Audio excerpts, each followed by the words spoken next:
The wheel of time turns, and ages come and pass. But what does that really mean?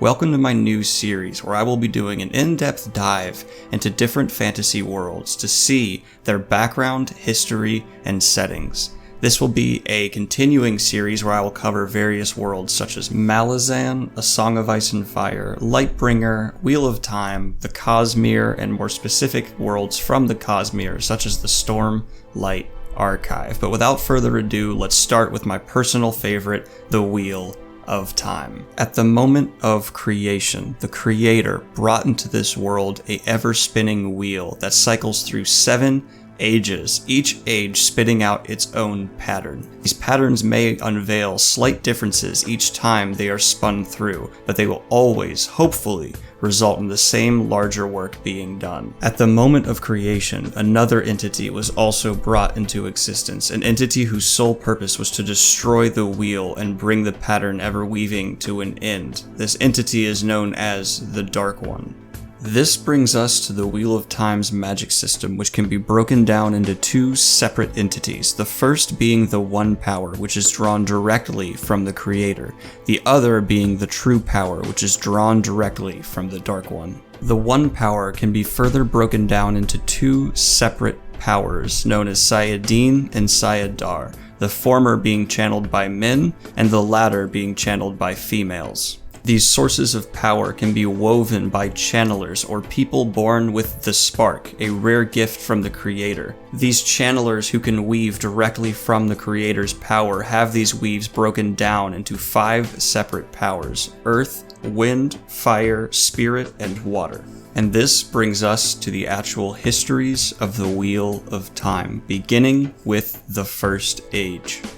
There is much speculation about what exactly the first age of the Wheel of Time is, but we can reasonably assume, given many hints from Robert Jordan, that the first age of the Wheel of Time is actually our modern history here on Earth. There are stories that reference the space race and logos and symbols that actually resemble modern day companies or brands. I won't go into specifics and I'll let you find them on your own because they're great nuggets to hunt for, but yes, the first age can reasonably be assumed to simply be where humanity sits now. This does have a broader implication for the series as a whole, meaning the entire thing does take place on Earth in the far distant future. This brings us to the Second Age, or the age known as the Age of Legends.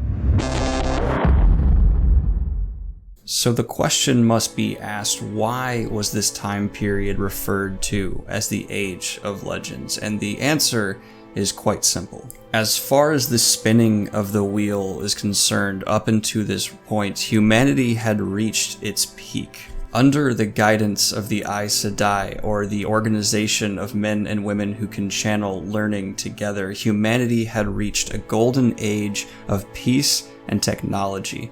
Men and women were channeling together using Sayadin and Sayadar to accomplish incredible feats, building monoliths that still stand thousands of years later. The world was led from one central city called Paradisen, a city built with the help of Ogier, a species of giants who can manipulate nature through song. Skyscrapers pierced the sky, and Ogier sung trees to decorate the cities. It really was almost a utopia. But, as often is the case with fantasy worlds, the magic users, or the Aes Sedai, reached a little too high. They began conducting research into accessing a new source of power they sensed or discovered outside of the pattern. Inside of a spherical research building called the Sharome, an experiment was conducted to tap into this potential source of power, and accidentally breached the Dark One's prison, allowing him to enter our world. Little is known what exactly was done to achieve this, but the end result is evil on a scale previously undreamt of by humanity being unleashed.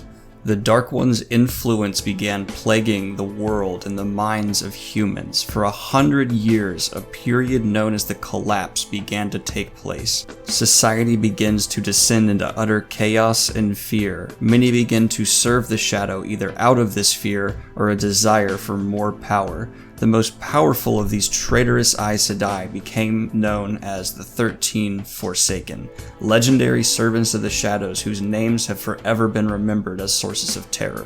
Most notable of these traitors was the philosopher Elon, known as an incredibly powerful channeler, and also possibly the most brilliant mind humanity had ever seen. Instead of slinking away into the shadows to serve the Dark One like many other Forsaken have, Elon marched into the Hall of Servants, the central power seat of the Aes Sedai, and announced his intent to serve the Dark One, saying that as the wheel spins eternally, and this possibility will be reached again and again, the Dark One will have infinite chances to break the wheel. Therefore, it is a mathematical certainty he eventually will succeed. Resistance against him is futile, and the only conclusion anyone can come to, with any certainty of victory, is to serve the Dark One. And Elon then became Ishamael, Old Tongue for the betrayer of hope.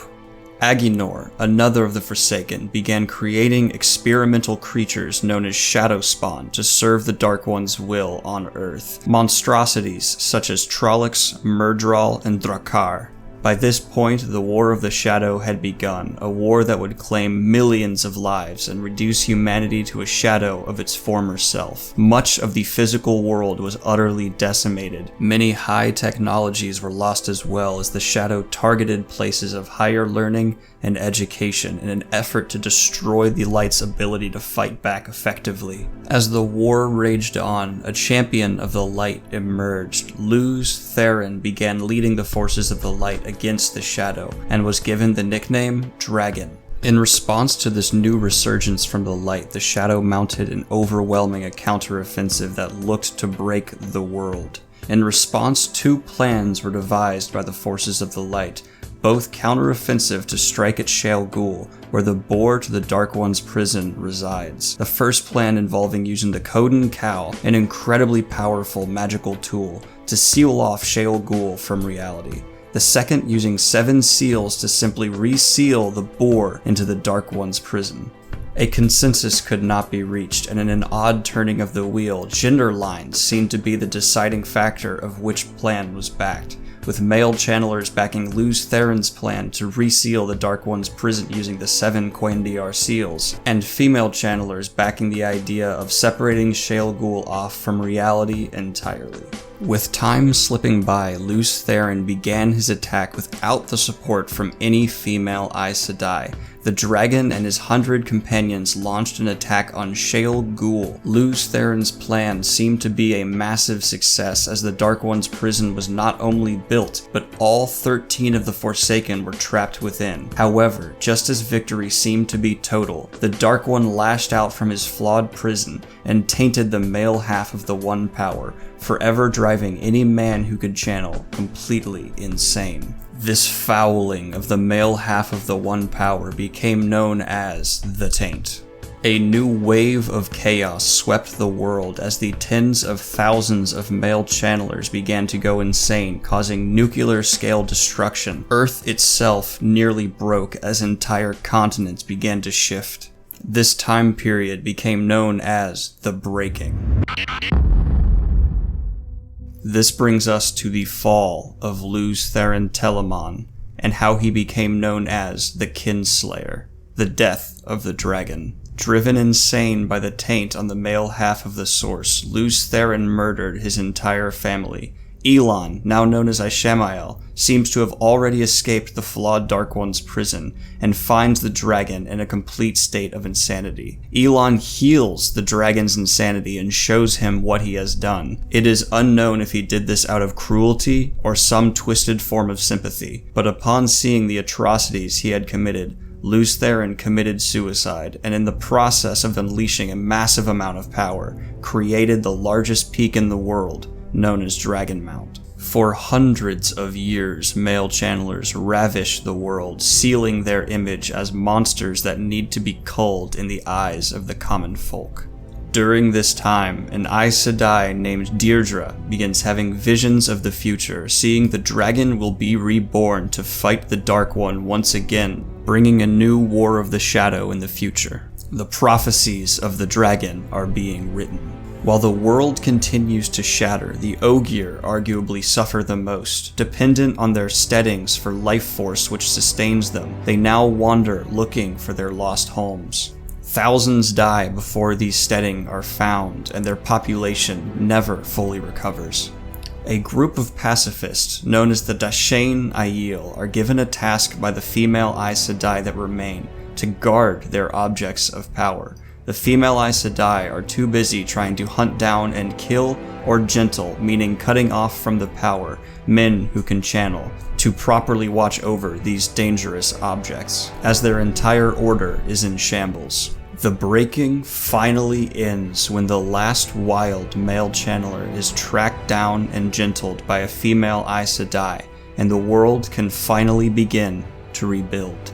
This now ushers in the Third Age. As the dust begins to settle on the breaking, many new peoples begin to form. Some have wandered off to the Aiel Waste to try being separate from the previously destructive wetlands, while others have gone as far as to start new lives living on the sea to escape the destruction that was wrought upon the land. In a far distant continent called Shanchan, the remnants of humanity continue to fight the Shadow up until this time, using objects called portal stones to bring exotic creatures into the world to help them in their fight.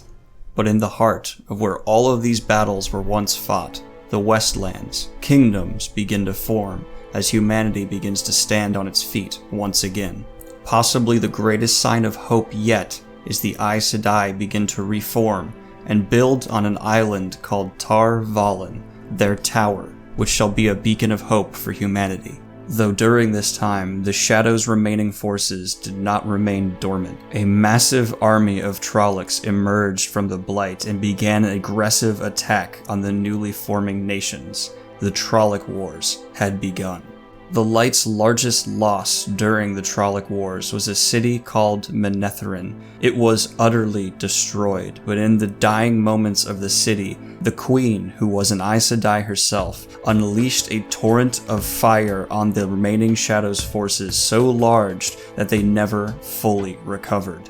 The loss of the city was felt as such a tragedy. The current sitting Amerlin seat, the head of the Aes Sedai, was deposed and stilled for not sending aid to Manetheren. Tar Valon itself was sieged by Trollocs, hundreds of thousands trying to breach the city. But the tower survived, showing the newly found strength of the Light could still stand to the Shadow. It is widely accepted these Trollocs were organized and led by Ishamael himself, the Forsaken, who somehow managed to escape ever truly being imprisoned. This war took such a toll on humanity that one of the largest cities, known as Eridhall, fell into darkness, not of the Shadow, but from a twisted man named Mordeith. Little is known about the true fate of the city, as no survivors came out, and all who enter now are never seen again. As the Trolloc Wars came to an end, a new hero began to emerge, named Ardor Hawkwing. Incredibly skilled at leading battle, many flock to his banner, and an empire is formed. As his rise to power becomes nearly continental, rough relationships with the White Tower bring turmoil to the land. An advisor named Jelwyn soon gains Hawkwing's trust, and is responsible for Hawkwing's irrational hatred of the Aes Sedai. This man who whispers words against the women who can channel into Hawkwing's ear is actually Ishamael once again in disguise. Ishamael sees an empire forming where people are educated and strong. Humanity seems on track to reach the heights previously seen only in the Age of Legends. A new Shadow Spawn army emerges and is destroyed by Hawkwing, causing Hawkwing to crave more conquest and send much of his army overseas to the land of Shanchan to continue his empire's ever-growth. Led by his son, these forces were never heard from again. Ardor Hawkwing even tries to siege the White Tower itself, but fails. Soon afterwards, mysteriously falling ill and dying with no heirs. His generals try but fail to keep his empire unified. The War of 100 Years begins, and new nations, independent from one another, form and remain stable. But none ever reach the heights Hawkwing's empire held so firmly. The kingdom of Malkir falls to the ever-growing Blight. The plagued land that holds the Dark One's prison seems to be growing. The kingdom of Carian was given a sacred tree by the Aiel as a gift for protecting their people during the Blight. Carian's new king cuts down this tree to craft a throne greater than all other thrones. The Aiel, hearing of this insult, emerge from the waste to seek vengeance on the foolish king. The Aiel War ensues. Many nations, unsure of why exactly the Aiel are attacking the mainlands, unite against them, fearing this is a conquering force. The war lasts several years, but the Aiel eventually find and kill the king of Carrion. But during this battle, one pregnant maiden of the spear gives birth to a child on the very slopes of Dragon Mount. In the nearby city of Tarvalin, the Amerlin seat's second in command has a vision of this birth happening. A foretelling seizes her that the dragon is being reborn, the Dark One shall return, and the war for the light has begun anew, just as in ages past, just as in ages yet to come. Tone shift. Thank you guys so much for watching. This video was a crazy amount of fun to do, and it would not have been possible without the WoT Wiki. So if you are a contributor to the Wheel of Time Wiki, thank you so much. I relied on that heavily to refresh my memory on so many of the events that happened throughout the Wheel of Time's history and lore. It was crazy helpful. So thank you again for just watching. Like and subscribe if you enjoyed the video. If you want to see more of these, be sure to hit the Patreon, because I will be hitting up my patrons for requests on which lores and mythologies to do next. I'll probably never do the Lord of the Rings because CPG Grey did that one way better than I will ever be able to do. If you want to check out that one, I highly recommend it. Let me know in the comments down below what you thought of this video and what you want to see in the future. And be sure to stick around Tuesday for when I do my typical booktubing stuff as well. Have a good one, y'all. Peace.